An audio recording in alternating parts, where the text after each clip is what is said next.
What's going on, Bulls Nation? Welcome in to the CHGO Bulls Podcast, coming to you live from our studios here in West Loop, downtown Chicago.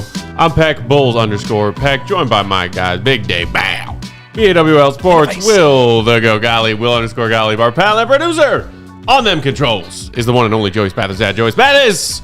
Happy Tuesday, everybody. More draft talk ahead on today's show. We got a fresh mock draft out yesterday from our friend Ricky O'Donnell of SB Nation, who hopefully will be joining us for one of our episodes next week to talk more draft stuff. He threw an interesting name in there, and it was not one that I had seen attached to the Bulls yet in all of the umpteen thousand mock drafts.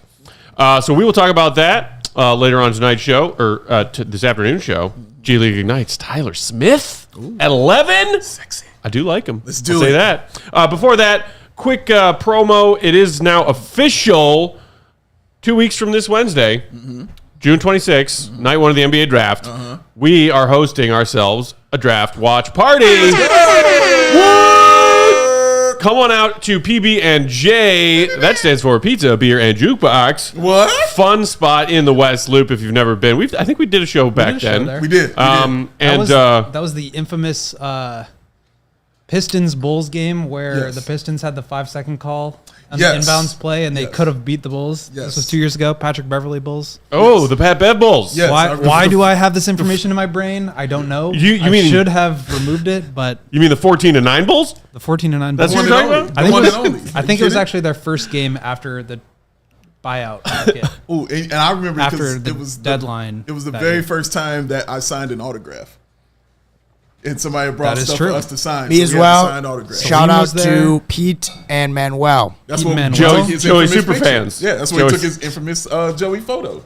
Was that one right there? And Tim Sinclair came through too. Oh, shout out to him. All that to say, PB&J is awesome, and you should join us for our draft show. Wednesday, June 26th, night one of the draft, when we'll find out what the Bulls will do with that 11th pick. We will be at PB&J in West Loop, and we will be doing a live show from there as we watch the draft unfold. Yeah. So come hang out with us. Our esteemed producer Joseph just threw a link in the YouTube chat if you're watching with us on YouTube. The chat. Go and RSVP. Here's the kicker. It's a free event. You don't need to get a ticket and purchase a ticket. Just RSVP on that event section of our website so we know how many of you are coming to hang out with us. It is going to be presented by our wonderful friends at Coors Light. Yeah. They are going to be offering great deals on Coors beverages throughout the night to keep you fully hydrated throughout the stress of draft night. Oh, it's going to be that kind of night. There may also be some giveaways of various Bulls swag, CHGO swag, so it's going to be a fun time. Y'all come on out. I'm excited. Me too. I can't wait for that. I want to see you in this environment. I don't think I've seen you at a live draft before. Like you've seen me at a live draft lottery. Yes, correct. That went poorly. Yes, very poorly. Yes, and I saw your reaction, but I want to see you leading up to it, going through it while we're with the people. Like, I want to see that, Matt Peck. I'm excited to be with the people, but I'll tell you what. I don't know if my feeling is going to change between now and June 26th.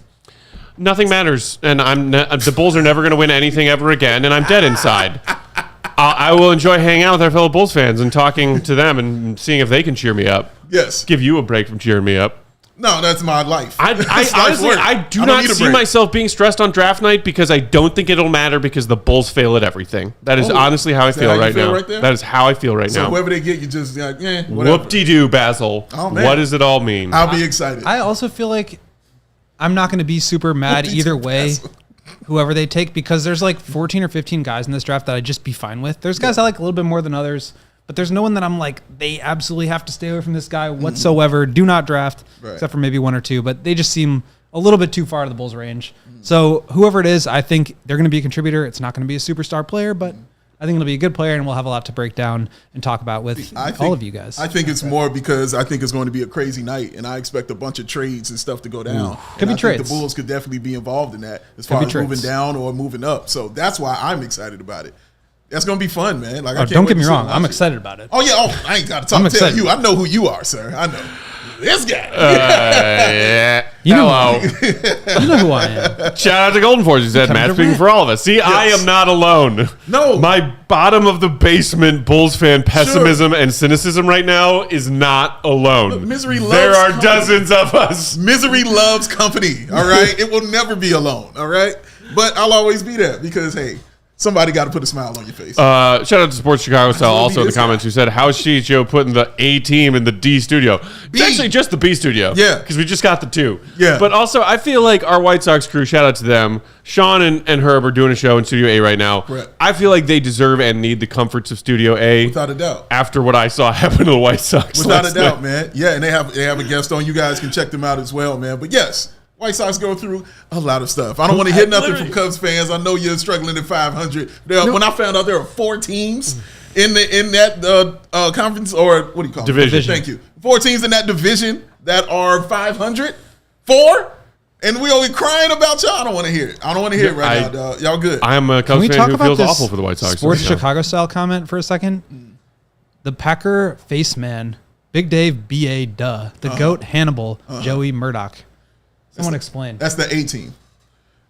Is what he's saying. First First of all, I feel I'm typecasting. A little bit. He typecast me because BA is the only brother there. You know what I'm saying? So he had no choice but to make me BA Baraka. Shout out Mr. T. Is that Mr. T? That's Mr. Yes, T. that's Mr. T. Yes, sir. I was going to say, I'd like to be Mr. T if possible, but I guess Big Bad Dave. attitude, Joe. Yeah, Big Dave it's called is bad Mr. T. attitude, and you talking about it's me. You know what I'm saying? Like, come on, dog. Like, I don't know. We gotta flip that up.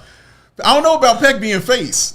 Peck might be more Murdoch. Like, you look like face. Like, this dude is face. Like, I think I would agree with that. yeah, he's face. I got to look these people up or watch this movie. Well, they did a remake of the movie. It used to be a TV show in the 80s, and they remade it as a movie. And when they did the movie, Bradley Cooper was face. So we're calling you Bradley Yeah, Cooper. the handsome one. Thanks, guys. Parentheses, the handsome one. I knew he'd enjoy that. I thought he'd enjoy that, man. I do like the Yeah. Mr. T. I think Joey's Murdoch. Yeah, Joey's I mean, Murdoch, I don't man. know. I've never seen it, but I'm just reading here. He's either mentally unstable Yes. or exceptionally good at pretending to be. Yes, Joey is Murdoch. So for that's sure. me. But Matt might be Mr. T. Like, Matt might be B.A. for Rockets, dog. You know what I'm saying? Like, he might be. He got a little of that in him, dog. You don't want to rock and come up on Matt some days, man. That's fine. Yeah. Just don't ask me to do anything that would put my career in jeopardy if you want me to dress up like his character. Who you think you hang with? Like, you won't leave the room. Like, it won't even, no, absolutely not. But I'll tell you. Shout out to Robert Downey Jr. I think that's the last time we will ever see anyone do that and people not. I mean, some people did throw a fit about that, rightfully so. Yeah, a little bit. But I think that, yeah, you could be him, but you do like to fly. BA hated flying. They had to knock him out so he can get on the plane and fly. Face's actual name is Templeton Peck. Yes. This is a Will Gottlieb. Like it's you, man. My Clark King. great uncle Templeton. Just saying. Wait, his name is literally Pack? Yeah. Yeah. So it seems like that it should be Pack. That's I think not a big that's why the comment surprise. was what it Like, was. No, I get it. But I'm just slow. I'm putting all these together slowly but surely. I'm gonna have you gonna have I to gotta go watch this that. movie. I Yeah, gotta you gotta watch watch this the movie. I'm not gonna make you watch the TV show, even though it's awesome. A lot of days out of your life for that, though. Shout out to the A-Team, man, for real. I mean, that was a great show. Truly, truly fantastic television. All right, before we get to the draft, wanted to touch on a fun anniversary. It is the anniversary of the flu game today, gentlemen. Ooh, okay. The one and only June 11th, 1997. Holy shit, that makes me feel old because I remember watching that game and I was like, man, I'm so stoked. Summer's here. Bulls are in the NBA Finals once again. Just a kid. Yeah. I went back and just watched that little clip of all of MJ and his entourage, Tim Grover, and some of his other buddies from The Last Dance doc talking about it. Just a wild piece of Bulls history.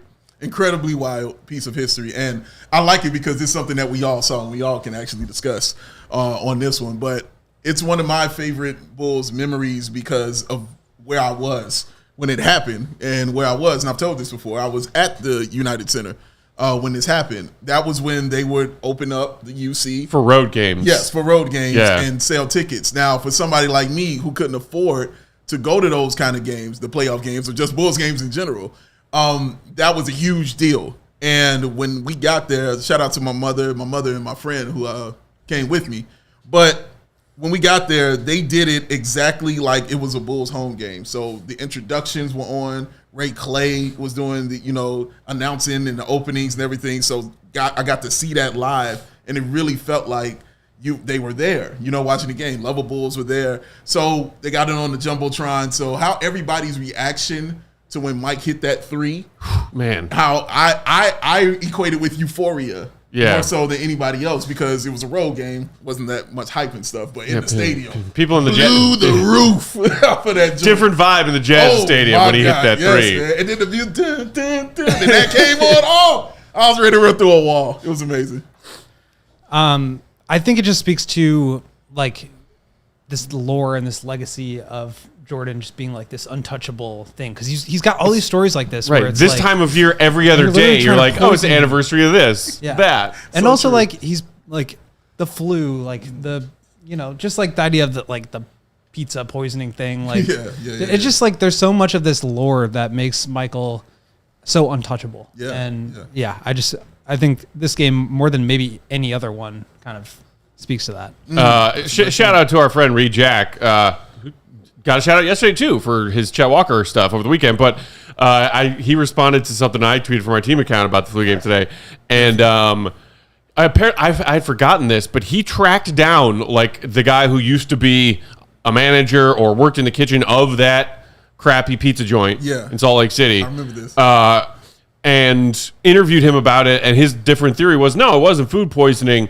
It's like climate change sickness. Okay. Like, I didn't even think he was referring to altitude, but he was like, yeah, in this city in Utah, like, you can get 30-degree temperature drops within an hour. And MJ was just probably sitting in his own hotel room smoking a stogie with the window open and got sick from the weather. And I was like, that sounds like an excuse from a very guilty person. Listen, man, that reaction of how Mike looked when they're talking about he had a temperature of 102 and getting an IV pumped in you doesn't sound like weather-related stuff. You know what I mean? That's just me. But I never seen him like that before. Just on the verge of always collapsing every time he went to the bench, man. I never seen that before. But Will's right. Like, just that will, pun intended, to, pull himself through in that fourth quarter and carry that team. He had 38. Like, to carry that team to a victory that they needed, it was just amazing to watch. Like you said, it just adds to the lore and the legacy of the Ghost. He's just untouchable. Like 6-0 in the finals, like all these moments like this where it's like he just overcame some incredibly improbable like setback. Right. So like regardless of whether in 10 years or 20 years or whatever, like people are talking about LeBron as being the GOAT, like without question, like because of the era that he played in compared to Michael, when there wasn't social media, when he did play in a league where he dominated for 10, 12 years, like it's just, he just has this extra piece of legacy that I just don't think LeBron will ever be able to touch, even if he's got more career points and assists and rebounds and games played and all that stuff. Like there's just this element and aura about Michael. And I think, like I said, this is the game where maybe more than any other else, it speaks to that. And it's just what makes him special. Yeah, greatness is about those moments. Yeah. You know what I mean? It's not about the triple doubles you had, which are great, know, and those points and things. People are going to really remember those moments. So, like, even with LeBron, you immediately think of that block. You know what I mean? That's the moment. You know what I mean? He had that block that was incredible, you know what I mean, to help seal that victory after Kyrie hit the three. Not that after that block. After that block, man. But it was an incredible moment. But Andre Iguodala, come on. He needs that's how you talk about greats. You know what I mean? Is those moments when you forget the stats and think Magic Skyhook. Right. You know what I mean? In game 2, the bird steal on Isaiah Thomas. Like, it's about those moments, you know what I'm saying? And nobody had more of those kind of moments on the bigger stage, the biggest stage out there than Michael Jordan. Which is LeBron why, does go ahead. have those moments. I mean, like that series coming back from down 3-1 against 73-win Warriors, the block, all that stuff. Like, but that to me is like his one moment like That's that. the one. Yeah. With the And Heat, before that, it was like Cavs, Orlando, the Cavs, the buzzer beater against the Mavericks. Like, you won in the bubble in 2020, which a lot of people still like discredit. Never happened. Against a team that was missing some of its best players. Like, Michael has so many of those moments. Yeah. And it was every single time. And Every it was a single perfect, time. I mean, clean slate. flu game, 44 minutes, 17 seconds played. Yeah. 38 points on 13 of 27. Even hit 2 of 5 from 3, 10 of 12 from the free throw line, 7 boards, 5 dimes, 3 steals, and a block. You talk about how many moments he has. Real quick before we go to break, where is the flu game for you? in the ranking of MJ playoff performances. Ooh, It's wow. tough. Oh, wow. Because you got Game 6 in 98. Yeah. You drag that team, that scrubbed, washed-ass team, to a win. I think it's number 2 behind Game 6 for that reason, because that I've watched one man win an entire NBA Finals in one game by itself. Is it above the shot against the Cavs? The OG, the shot? Is it above Boston 63? It's probably above Not the Boston finals. 63. Neither of those were the finals. Yeah, neither of those were the and finals. the Bulls, I mean, like, no fault of MJ, but the Bulls lost that game, and it was a first-round series. Right, and Cleveland started the legacy, you know what I'm saying, of Mike. But it's the fact that what he did in that Game 6 won the title. Yeah. You know what I'm saying, what he did. But that Game 5 definitely, the flu game is definitely a top 3, top 2 thing. I feel like it has to be. Also, there's like 6 different games against the Knicks in the playoffs that you could throw into that category. You talk about the move he did, you know what I'm saying? Game 2 against the LA. Lakers. You can talk about Game 1 against, in 92 against Portland. But like again, His playoff resume is dumb. the finals matter. Like Donovan Mitchell said this earlier on in the season, maybe before the playoffs started. Like his legacy is not going to be based on whether they make the playoffs or the play-in. It's about finals, conference finals, and championships. Yeah. Like that stuff matters. I know it's like fun to say, you know, you just want to be competitive and all that, but like winning championships does matter. I feel like a lot of times because of where the Bulls are, it's like easy to kind of move the goalposts a little bit. But like that's what we're talking about here. We're talking about the Chicago Bulls. NBA Finals, championships. We're talking about the Chicago Bulls. That's right. Chicago dude 8888 in the comments saying, enough of this Jordan talk. Let's talk about who the Bulls should draft to help them finish 40-42. Let's go. I love it. I love this start. We're going to knock out a quick ad break, and then we will dive into 24 draft talk. Tyler Smith on the other side. Hit that like button. While we are sharing these words from our friends and sponsors, make sure you also subscribe to the CHGO Sports YouTube channel. Dave, who's first? Joey, what time is it? Game time! Yes. Game Time is getting NBA Finals tickets even faster and easier. Prices on the Game Time app actually go down the closer it gets to tip off with killer last minute deals, all in prices. Views on your seats and their low price guarantee. Game Time takes that guesswork out of buying those tickets. The last minute deals, y'all, you can save up to 60% off buying last minute tickets for sports, concerts, comedy, theater, and so much more. They got the flash deals where you can save even more in the exclusive in-app deals and select seats ahead of the game or the event. And of course, those zone deals, you can save even more when you choose the section and go ahead and let Game Time go and do that selecting, and you can sit and save money. It's not like saving money and enjoying the game, y'all. And Game Time is the place to do that. Take that guesswork out of buying those NBA Finals tickets with Game Time. Download the Game Time app, create an account, use the code CHGO. Get yourself $20 off your first purchase. Terms apply. Terms apply. That's CHGO. Get yourself $20 off your first purchase. Terms apply. Terms apply. Download Game Time today. Last minute tickets, lowest price guarantee. Cause man, hey, what time is it? Get out. Appreciate the draw out. You saw that I was taking a sip? That's a teammate right there. That's a teammate. That's a teammate who deserves an ice cold frosty. Believe it. Coors Light, like the one that I just cracked. There's a lot going on in our lives. Work, social media stress, the stress of choices you got to face every day, the stress of the choices the Bulls face in the drafts in a couple of weeks, that's stressing you out as a Bulls fan. You're stressed. It's no wonder that sometimes we can get a little worked up, operated a frequency that's a little too high. Real mustardy shit. But Coors Light encourages you and celebrates when you do, choosing to rise above those stressful moments in our day and choose a chill mindset. Chill. Once you've made that decision for yourself and say, you know what, I'm going to approach this situation or this part of my day or this part of my evening with a chill mindset, the thing that goes perfectly with that is an icy cold Coors Light.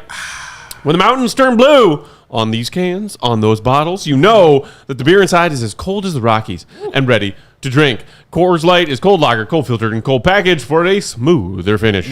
So when you do embrace that chill mindset, it's a good time to choose chill and crack a Coors Light. Crisp and refreshing as the Colorado Rockies themselves. Make the most out of those times you choose chill.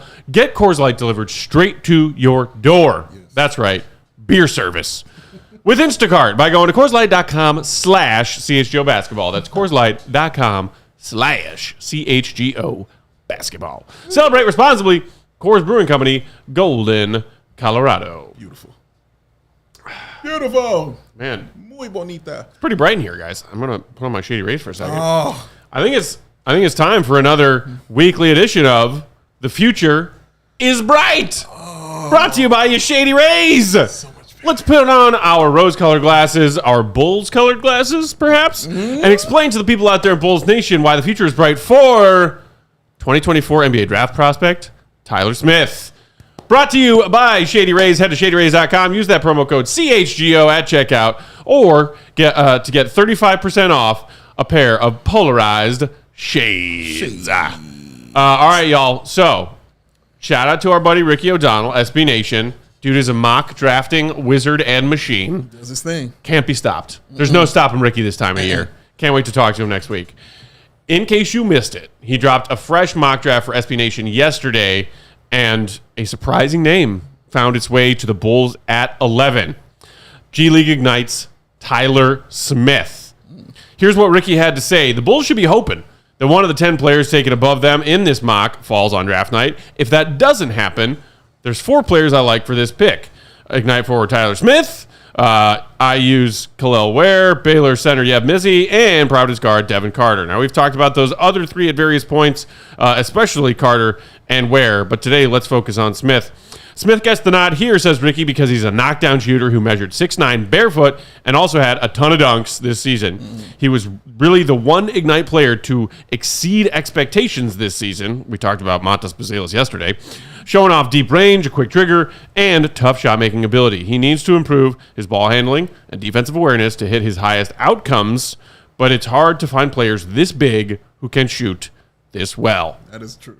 Thank you, Ricky, for the words. Gentlemen, what do you make of this? And in particular, the fact that this is a name that we have not really seen in any other mocks going to the Bulls at 11, Will. Yeah, Tyler Smith, super interesting player. I think they went into this G League Ignite season, and Buzelis and Holland were really the names to focus on. But Tyler Smith played his way into some recognition here. He's power forward and very much like a power forward. He's not somebody who's going to be a 3 or a 5. He's kind of like a pure power forward to me. But 6'9", at the combine with a 7'1" wingspan, 38-inch max vertical. He's athletic. His calling card is really being like a stretch big. He shot about 36% from deep and shot about 40% of his total shots from beyond the arc. So if you're looking for a floor spacing big who can slide over and protect the rim a little bit, who's athletic, who can move his feet, I think he can attack some closeouts, but not really somebody who's like creating, not got a lot in his bag in terms of facilitation. So he really is kind of like a stretch 4 for me. And, I think that obviously that player archetype became really popular in the like 2015-16 era when you had, this Houston Rockets team kind of leading the way, trying to overcome the Warriors. And it was like, you need 5 3-point shooters out there at all times. Yep. You don't want to sacrifice rim protection and defense, so you need to have guys that can, that's like where the term unicorn comes from, right? It's like guys who can protect the rim and also step out and shoot threes. Those guys went away a little bit over the last few years because it's been a lot of, switchable, guys who can play 4 and 5, guys who can protect the rim and also switch out into point guards on the perimeter. But I think that these kind of stretch bigs are coming back a little bit. As the NBA gets a little bit bigger and more skilled, I think we're seeing the value of guys who can slide over and protect the rim as the low man in pick and roll coverage. You still want guys who can, switch and things like that, but you also want size out there and you want rim deterrence. I think that's a big thing for guys like a Tyler Smith. So he is a little bit lower on my board than Ricky's. And you have him at 15th? I think I've got him at 15th right now. But he's mocked even lower than that. I think the average for Matt, thank you for pulling this. Yeah. The consensus mock board currently has him at about 24.5. So he's projected to go a little bit lower, but there are guys like Ricky and a few other draft experts out there who have him in the top 10 or top 12. And so in this draft where there's so much uncertainty, I could absolutely see him being somebody that does get the nod a little bit earlier than expected. He did it at like on NBA sized court last year. Like the G League the Ignite play it on NBA floor. So they're used to that NBA 3-point line. That's something that I think can throw a lot of guys when they first enter the league coming from college. So I think he's got a lot going for him. My only concern with him is like the fact that he's really only a 4 in my mind. Like I don't view him as somebody who's going to be a big time rebounder or a big time, post defensive player. I like the shot blocking and the rim protection, but that really is more of like a weak side thing. He is switchable, but he's not going to be a 3, and I don't really see him as a 5, even somebody where you can cheat and play him there for, shorter stints. So I think that knocks him down just a little bit for me, but in this draft, like we're talking about guys that have a lot of flaws, but upside. Nikola Topic, Rob Dillingham, Reed Shepard, guys who we really like, but also have these huge red flags about them. Tyler Smith is more of a safer prospect, like a Devin Carter, who has a skill set that you can bank on right away, but there's maybe not so much like all-star potential there. Yeah, I completely agree with you. Definitely a guy, and you've talked about this, about getting a guy in a draft who has a specific skill set that you can probably plug and play immediately. In this draft, that is very important. Yep. You know what I mean? If you got a guy like that, put him in. And he's definitely got that skill set because, like you mentioned, the three-point shooting is really awesome. And the fact he's a left-hander is really awesome. Yeah. That always plays into it as well. You're dead on when you say he's definitely a sure 4 because that's definitely what I see. A guy who's just, for real, a 4. That's it. He's not going to dribble across you over and get to the paint and score like that. You give him the ball inside, back to the basket. He can finish with either hand. He has shown that. He's definitely got moves he's got to work on. He's got to get a move for sure. But it's that three-point shooting, man. That pick and pop ability of his and the way he shoots it is incredibly confident, man. Like, you just feel like it's going in every time he puts that joker up. Yeah. So I like that about him. I like the way he runs the floor as well. Definitely understands that he's tall and uses that length as well, uses that wingspan very well on the offensive end. Pat, are you listening, Pat? Yes, please. and like you said, as a great help defender, he's not a guy that's going to shut it down or anything like that. I despise his footwork. I think his footwork needs to be better. It really bothers me, and that's one of the red flags for me is just watching his footwork. I don't think he's a high motor guy. I love high motor guys, which is why I like Montez Wiseli so much. But he's not a high motor guy. You know what I mean? Like he's more smooth, and more cool. And that's fine, but you got to have a motor with that. And I think of guys like Mobley in Cleveland. You know what I mean? He's smooth, he's cool, but that dude is tough. He's got a motor, and he will work that thing. But I think he's got to get some of that. He's got to get more moves in his game in the post. Got to work on his footwork. But it's no teaching that shot. You know what I mean? And it's like, there, that pick and that pop, and it's cash. I think that, you've highlighted a couple of things that he can work on at the NBA level when he gets there, but I do think he is a prospect that has the ability to come in as a rookie first season player and contribute useful things to an NBA rotation. Like there are some things in his bag, if you watch his G League Ignite stuff, that you're like, oh yeah, that some parts of his game are for sure NBA ready, in my opinion. And the confidence in the shot, I think, is the one that would draw Bulls fans' attention the most. Yeah. Will, you mentioned his 40% three-point attempt rate. I mean, why not be confident if you're knocking down 40% of your overall attempts from behind the arc and you're shooting them at 36.5%? Yes. Like, that should be someone who's confidently taking those shots. He had a nearly 63 true shooting percentage for the Ignite. You mentioned the fact that he's not a true defensive, stopper in like down low. I would not call him a defensive 5, being just 6'9". Right. He does have decent rebounding percentages from his time with the Ignite. Offensive rebounding percentage is 7.5. Defensive rebounding percentage 18.5, and he did have a 4% block rate. So like he can make some plays for you on the defensive end, but I think I can hear Bulls fans already like thinking, oh dear God, Billy, is he going to throw him out there? Yeah. As a center? I mean, but you're going to have to sacrifice something, you know what I'm saying, in this draft to get what you want. They definitely need a shooter, and they definitely need a big man that can do that. And again, like I said, like Will mentioned it, like you can cheat with him, you know what I'm saying, a little bit at the 5, depending on who you got on the floor. You could definitely get away with that. But if they recognize that mismatch and teams just start dumping it down low to the big guy, he's take your poison. You know what I'm saying? And hope for the best. Hopefully he uses it in length to deter a shot or something like that. Definitely got to get stronger, but we can say that about every single draft pick in here. They definitely got to put some weight on. But for me, Will, it's the footwork that scares me the most because when you get on those switches, it's not just so much the size and putting the body on him. When he can't stay in front of the guy, you know what I'm saying, or they just put a move on him and he's going this way, it's going to be 2 points, 2 points, 2 points, and 2 points constantly. Yeah, and I think, that's something that he's going to have to work on. He is so long that I think he can make up for some of that. Yeah. But that's something I think a lot of players have to deal with and learn from as they get into the league and start playing more and more minutes.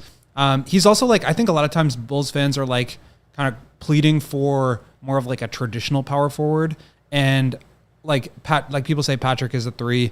Like I disagree with that. I think Patrick's a 4, and I think Tyler Smith is a 4, and I think that's fine for the modern NBA. Like you don't need even like Bobby Portis, who I think a lot of people love and would love to have back because they think he's like a mean, like rebounding power forward, back to the basket kind of player. Who can shoot. He can shoot, and he does shoot, and he spends a lot of his time out there on the perimeter when he's playing alongside Giannis and some of those other players on the Bucks. So that kind of player doesn't really exist anymore in today's NBA, and you do have to be a floor spacer, and I think that's something that he can come in right away and do. We've talked a lot on our show about the difference between guys who can shoot and shooters. I think even though the percentage is like 36%, it's not like he's 39, 40, 41.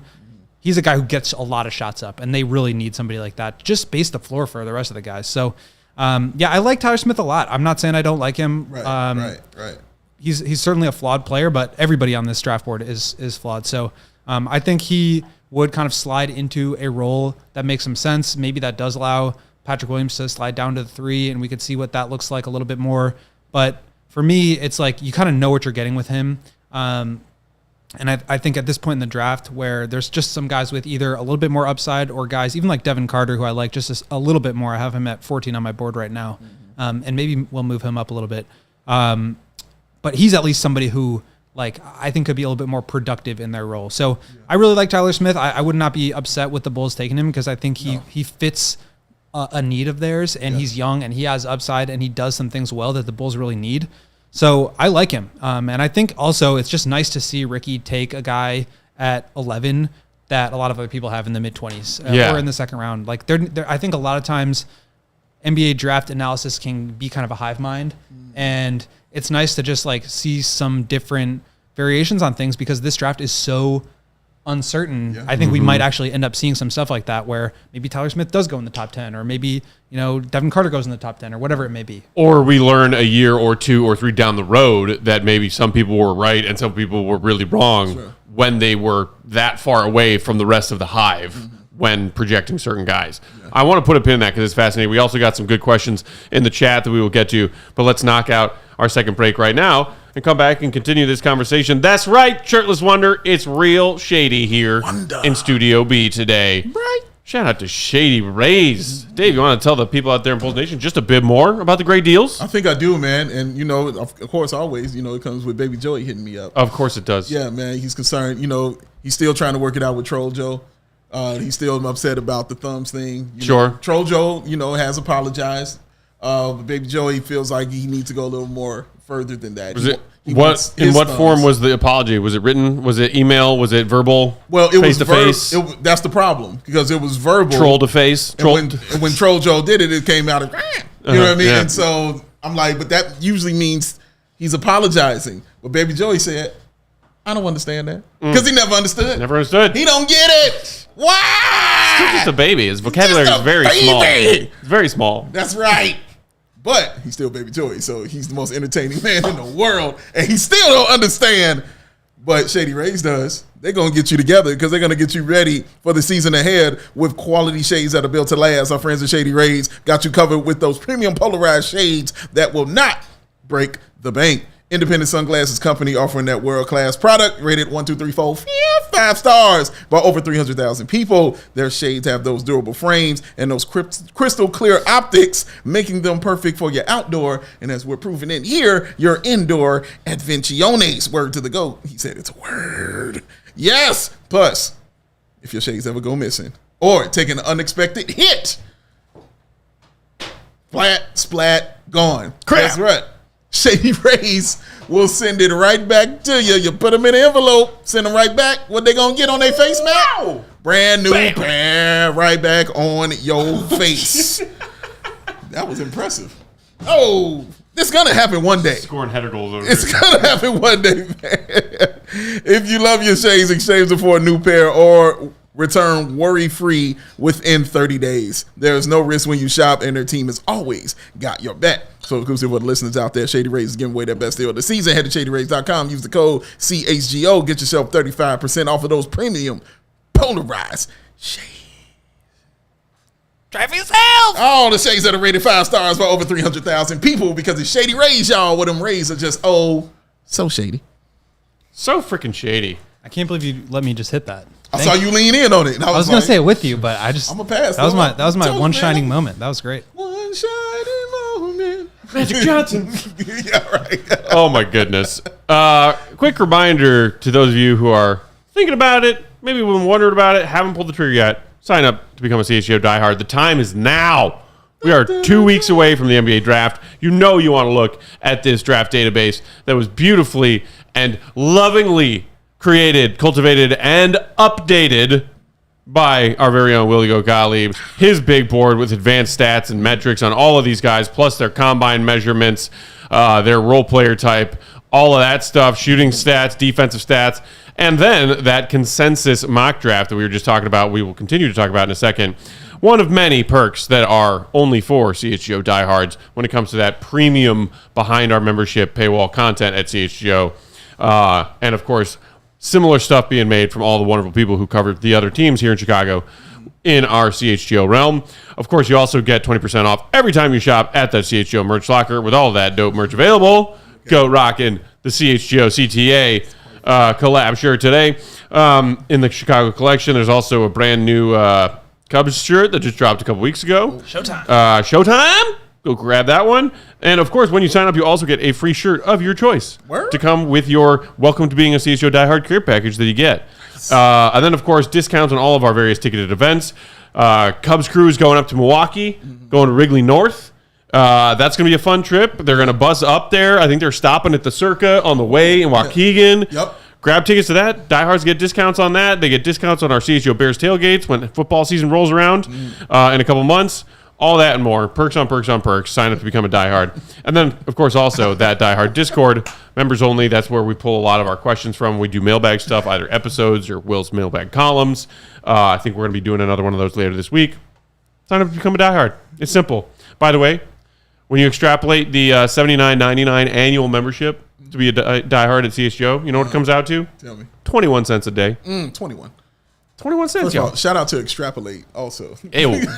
Shout out, Matt Peck. I'm not good at math, but I know words that use to describe mathing. That will keep him in the conversation, ladies and gents. Ladies and gents. For now. For now. Yeah. Sign up to become a diehard today.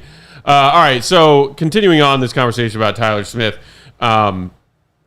Fish say in the comments, he's 6'9". He had him listed at 6'11". So, yeah, on the official G League Ignite website, he is listed 6'11".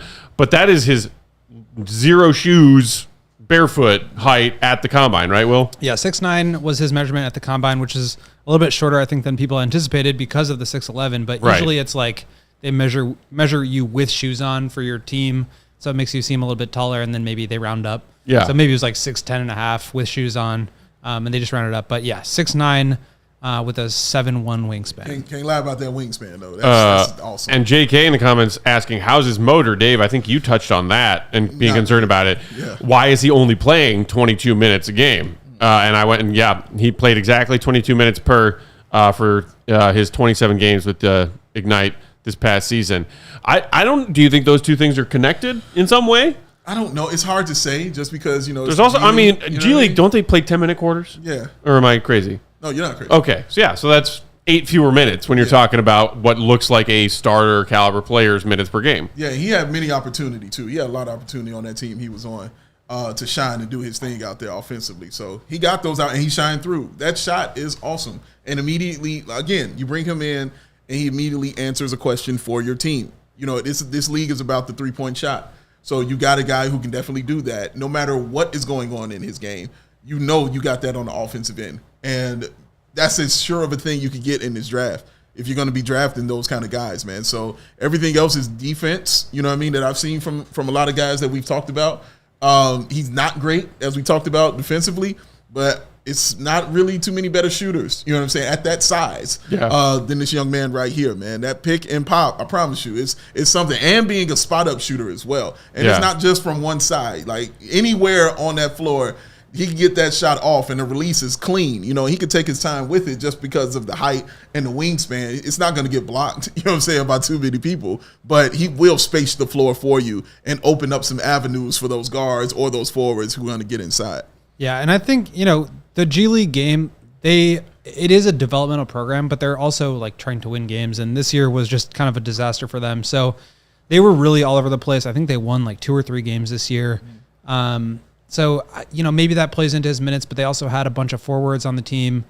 And like we said, we don't really view him as a center. So I do think like minutes could be a little bit difficult on some teams where, typically you like guys that can play multiple positions, and that allows you to be versatile with your lineup pairings.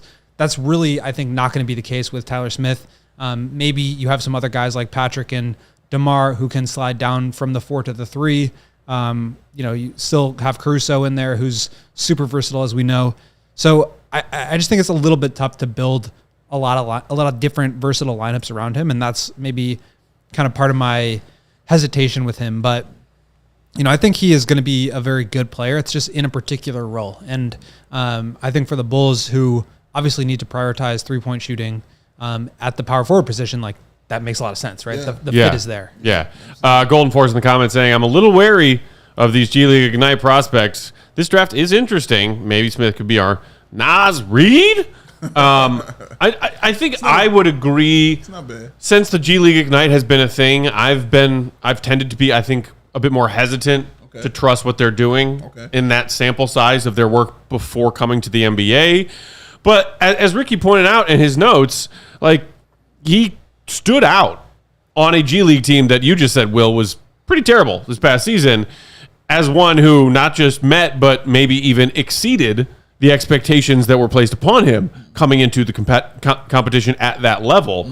And I think you'd be hard-pressed to disagree with that. He stood out on a G League Ignite team that's going to get a lot of people drafted. Yeah. He's going to have multiple teammates in the lottery, and he may not end up being a lottery pick, but he kind of looked better than his G League teammates. Yeah, that probably one the most outside of like guys like Ron Holland, like probably the most like impactful guy out there. And again, because of the opportunities that he was getting, it's easy. And you talked about fit too, Will, but it makes it easy for guys like guards to play with when it's a sure thing back there. Once you come off that pick and roll, teams are going to have to make a decision. You know what I'm saying? Are you going to stay with this guy that we know can hit it at a 40% clip, or do you want to get this work on the inside? So having a guy like that on your team as a rookie just makes it really cool and simple to do on the offensive end for your squad. Yeah, and I think like what you're saying, to your point, Matt, like I think actually people in the NBA and in the Bulls specifically really do value the Ignite, and I think this idea that you can play against NBA players, I mean, Dalen Terry, Adama Sanogo, Batum, Julian Phillips, all those guys were down in the G League playing this year, and they played against the G League Ignite. So they gotta play against Buzelis. They got to play against Tyler Smith. Ron Holland was injured, so he didn't play that game. Isan Almanza is somebody who's probably going to be a second-round pick this year. But like, you've seen Jonathan Kuminga, Scoot Henderson, Jaden Hardy. A lot of guys come through that ended up being really valuable players, and some better than others. But like, then you got Jalen Green, who really kind of blew up at the back half of last season. So I think that the Ignite, I'm not really sure why it broke down and they got rid of it the way that they did, but I know that a lot of people in the NBA felt like, okay, it's a little bit hard to evaluate talent against college level players. You just have such a range of talent at that level. It's a little bit harder to evaluate players in Australia or in Europe because you just don't know exactly how good the competition is. So how do we know how good you look if we're not sure about the players you're playing against? Of course you should be dominating against guys that aren't NBA caliber players. So I think this idea that you could watch players play on an NBA-sized court with NBA rules against other NBA players, that was a really valuable tool for a lot of teams. So I'm not really sure why it broke down, but I think that obviously this is the last chance that they will have to look at these players. And I think, Tyler Smith has a chance with some NBA experience under his belt to come in and be a contributor right away. And I think there's clearly some things you can point to in his game and say, like, I value this. I feel like this can help me right away. Let me ask you this. Because yesterday when we talked about Montes and we talked about his fit on the team, the person you kept bringing up that it would benefit most is Patrick Williams. So a guy like Tyler Smith on his team, who do you think it would benefit the most with him being there? It's just so hard to determine any of that stuff because we just don't know who's going to be on this roster next year. But, I think DeMar really benefits from having a really reliable floor spacing for Kobe, like to draw the defense away from the rim, unclog the paint a little bit. Like, I think that can only help your drivers, like Io coming off of attacking closeouts. Like if he's got Tyler Smith next to him or on the opposite side, like his defender can't slide over to help against that drive because it leaves Tyler Smith open. And now you pick your poison, right? Like, do you take away the drive and give up the shot, or do you protect against the shot, but then leave Io open to maybe drive it all the way to the rim? That's the style that the Bulls want to play. They want to draw two to the ball with DeMar or Vooch or Kobe, and then let the rest of the guys play out of it. And that was such a big priority for Billy Donovan over and over again last year. He talked about guys' improvements, attacking closeouts, how to do this, the speed of the game, understanding. I wrote multiple times about it. We can go back and look at it, but I think having extra floor spacers, I don't know how Tyler Smith's going to be as an attacker of closeouts, but I know he's going to help guys like DeMar, like Io, everybody on the team, just because of his skill set and drawing other bigs away from the rim.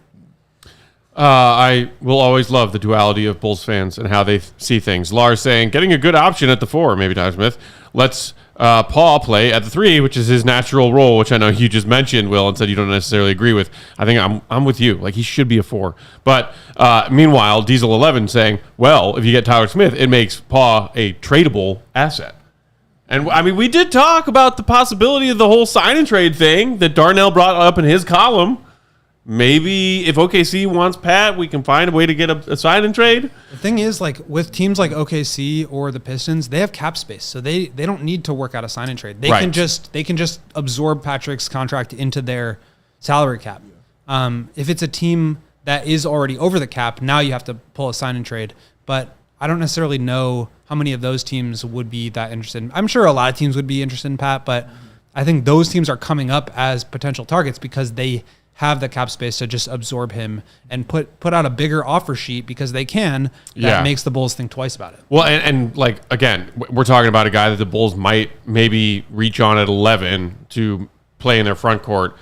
If you're talking about replacing Patrick Williams, the Bulls letting Pat go, I don't know if a rookie who's got one league of G League experience coming in and being a new member of your starting lineup goes along with the vision I still think AK sees for this offseason and what next season is going to be, which is remaining competitive, convincing DeMar DeRozan to stay here. I don't know if whether it's Tyler Smith or whoever it is at 11, assuming the Bulls keep that pick, do they have grandiose plans of putting this guy in the starting lineup? Because I would not assume so. Yeah, I wouldn't think so either. Starting it with a rookie, flawed rookie like that, I feel like that's something, if you're going to be the Washington Wizards, that you would do. You're going to break that team all the way down to the bone gristle. Then you put that dude in there as your starting lineup. It doesn't feel like, I think you're right. Like, it doesn't feel like the Bulls are even on that level, even if they don't even keep DeMar. Yeah. I don't even think they would be thinking on that kind of level. Yeah, I agree, and I also think like the pitch to DeMar, unless it's like we are gonna re-sign you, but we're gonna trade everybody else, Caruso, Kobe, Patrick, Io. Like, one, I don't think that makes sense, but two, barring that, I just feel like the money is gonna talk for DeMar more than anything else. Like, as long as like Kobe and somebody else is there, like even if you move on from Vooch and try to find a replacement, like I think the direction of things and not tearing it down is really like the only thing that would prevent DeMar from re-signing, because the money that he's going to get here is so much more than anywhere else in the league. And the opportunity that he's going to have to be the guy and have the ball in his hands for 30% of the time, that is not going to happen anywhere else in the league. So I think the money's going to talk. I think the opportunity is going to talk. I don't think that the situation around him is really going to affect that. So whether it's Tyler Smith or Patrick at the 4, I don't think it really matters to DeMar as long as like everybody else isn't also gone.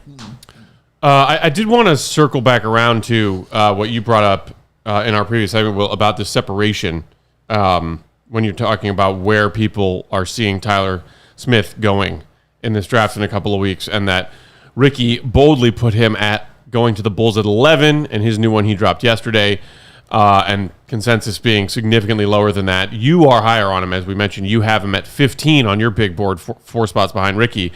But when you look at some of the other major outlets that do NBA mock drafts regularly, he is at 23 on both Yahoo and The Athletic. He is, let's see. Oh, I had to scroll back down. 26th, 25th. A couple of outlets even have him 31 and 32, so a very early second round pick. That's ESPN and No Ceilings, respectively, whereas the BR and Ringer have him in the mid-20s. I mean, put your Ricky Whisperer hat on for a second. Go, what is it that you think, if it's one specific element of Tyler Smith's game and how he projects at the NBA level, or if it maybe could be a combination of things, what is it that has him significantly lower compared to what you see and what Ricky sees? I think you're asking, like, why do some of these other analysts have him lower than Ricky does? Why, and not just like a few spots lower, but some have him going as 31 or 32. Yeah, I'm not going to sit here and say that, like, I feel super strongly about Tyler Smith at 15 versus 20, or even a little bit later than that. I think it really comes down to me, like, his positional, that archetype at that size. I think there's a lot of value in that. Like, just in and of itself, having a guy with that kind of size who can shoot is a valuable thing. But I think a lot of other people are potentially worried about, can he give you that versatility in defensive scheme? Scheme versatility is something that I think a lot of people are talking about, whether, and we know it well with Vooch. Like, you can only really play that up to touch or drop coverage. You can't really switch. You can't really play, some of these other defensive schemes that give you versatility. And I wonder if that's going to be the case with Tyler Smith. I think also, like, he did shoot the ball well, and I considered him to be a very good shooter, but 36% is, like, not the most compelling number in the world. He was also at about 72% from the free throw line. So, like, what happens if he's just a tall guy that's an okay shooter and an okay rim protector? Like, is that somebody that you really need to be reaching for in the lottery? Maybe not. And so I think a lot of if you're the Bulls, maybe a lot of teams may be looking for either more upside for a guy like Isaiah Collier or Cody Williams or Buzelis, or they could be looking for more safety and security in, a Devin Carter or one of these centers, Filipowski, Yves Missy, Deron Holmes, Zach Edey. I think all those guys are going to be ahead of Tyler Smith for a lot of people because you know what you're getting with them. And I think that there's this conflict for a lot of teams right now, which is, are we really going to take a swing on upside if we're not super confident in that upside? Or are we going to play it safe with guys like a Devin Carter or a Filipowski or, some of the other names I've mentioned, because you know what you're going to get, even if it's just like an okay role player, not even necessarily a high-level role player. And I think that's really what it's going to come down to for a lot of teams in this draft, because you're not necessarily super convicted in anybody's upside in the way that you might be, even like last year's draft or the year before. You look at, like, Jarris Walker being picked like 7th. I mean, that's a guy who I think might go first in this draft. Yeah. And you feel a little bit better about both his ceiling and his floor than a lot of these guys, where it's either ceiling or floor. That's a great way to say it. Do you have a thought? Yeah, I was passing it to young Joey Spathis because I told you I like to come to him for his draft analysis. Young Spathis! Curious how you feel about young Tyler Smith, sir. Tyler Smith is a prospect that I am relatively unfamiliar with, more so than others. So, but just going off what we talked about today, like the size, like some of the shooting ability, the athleticism. I don't dig too much into the weeds about concerns about where the guy's coming from. He's traditionally G League Ignite players haven't been great, but I don't know if I look at it more as an individual thing. And so, ultimately, I'm curious if that's something they would do at 11 or if that's something they would look to move back and do, or I guess how they see the value relative to others in the draft. And that's the, relative to others point that is curious, because if you haven't looked at Ricky's latest mock, there are a lot of names, like you were talking about, Will, like, well, who goes through the top 10 and are the Bulls just going to be there at 11 being like, consolation prize, I guess we'll take this guy from that top tier, versus there are a lot of names I can rattle off right now that are available at 11 that Ricky has the Bulls passing on to take Tyler Smith, including Hoosiers big man Kalel Ware, Duke big man Kyle Filipowski, Zach Edey's further down the list, Missy, Baylor big man, Deron Holmes, another name that I see a lot of Bulls fans talking about, the big man from Dayton, Devin Carter, They're at 15 going to Miami, which, I mean, I agree with Ricky right when I read it. I was like, dude, Devin Carter screams heat culture. He does. And I hate that he's right about that. He's absolutely right. I do not want to see this happen. He's got the Blazers taking Connect at 14. Tijan Saloon, 13, going to Sacramento. And a player, one of the first players we talked about in depth, Cody Williams, falls to the Thunder at 12. So there are a lot of names in this mock from Ricky that Bulls fans, I think, have been excited about in some capacity that are going after, and it's a big swing with Tyler Smith. I want to say a couple things about some of these centers real quick. Okay. And trading back. So I've heard a lot of people say, don't trade up, trade back in this draft. I think a lot of people are also feeling that way. Don't trade up. So that means it's going to be difficult for the Bulls to trade back because the teams that might trade up aren't going to really want to pay a lot to do that. So I think trading back is going to be a little bit of a challenge. I think trading up is possible, but I don't feel like, I really have to have any of these guys because any of them might just fall to me anyway. Yeah. So standing pat, I think makes the most sense here. But I also think getting back into the draft, maybe in the 20s where you can draft one of those centers makes a lot of sense to me. I don't know how necessarily you do that, whether it's a Caruso or a Levine trade, or maybe it's just buying back in some other capacity, maybe moving multiple second-round picks or something like that, and a player to get back in. To me, like that's where you kind of slide back and draft one of these centers. I think 11 is just a little early for. Like I really like Khalil Ware. I think he's going to be good, but I don't think the Bulls are really. We talked about this with Gafford. Like they don't really have a point guard that can set him up, and I don't want to set him up for failure by taking him early, putting expectations on him, making it seem like he's got to be the center of the future, but now having him be a rim-rolling, lob-catching center that doesn't have anybody to throw him lobs. Wow. Yeah. So that concerns me a little bit. Kobe obviously improved there, but like I think the Bulls had the fewest dunks in the league last year. So like you don't just like get more dunks by getting guys who can dunk. You have to like put those guys in situations.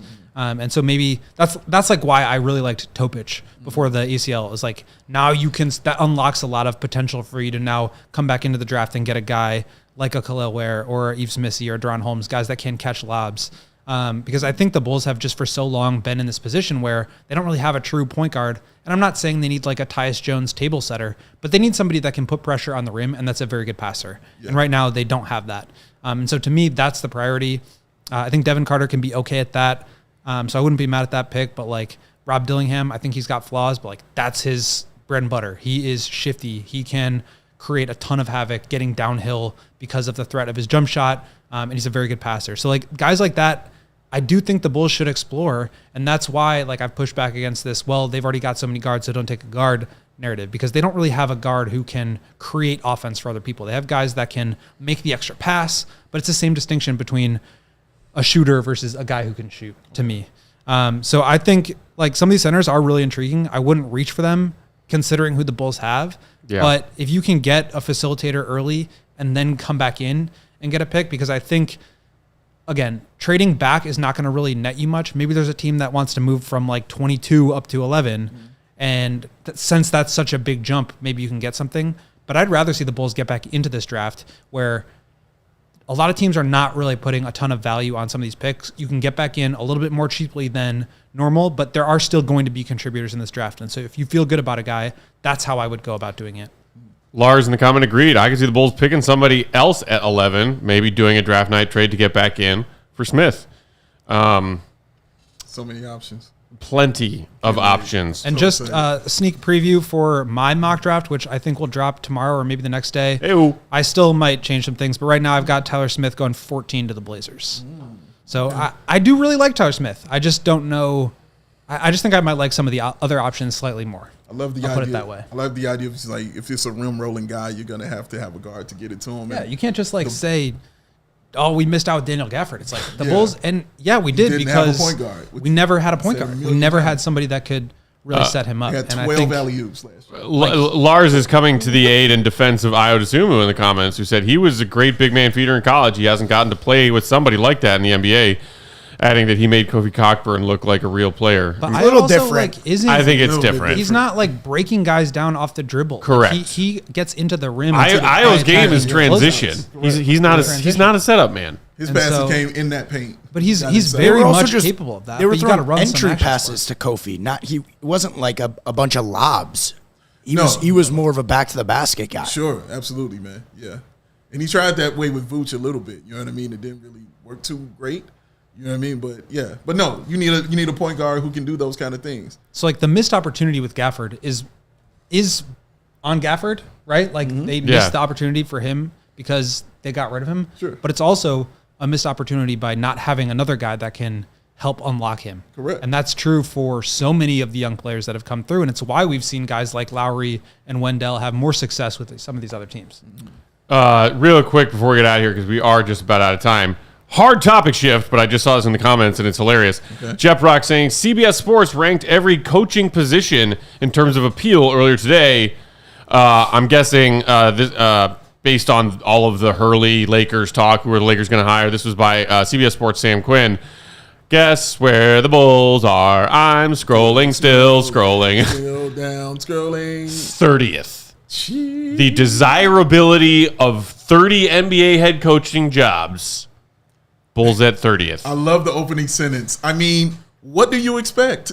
That is the opening sentence, ladies and gents. Wow. Jeff Rocks with a bit of context citing the current roster construction and ownership.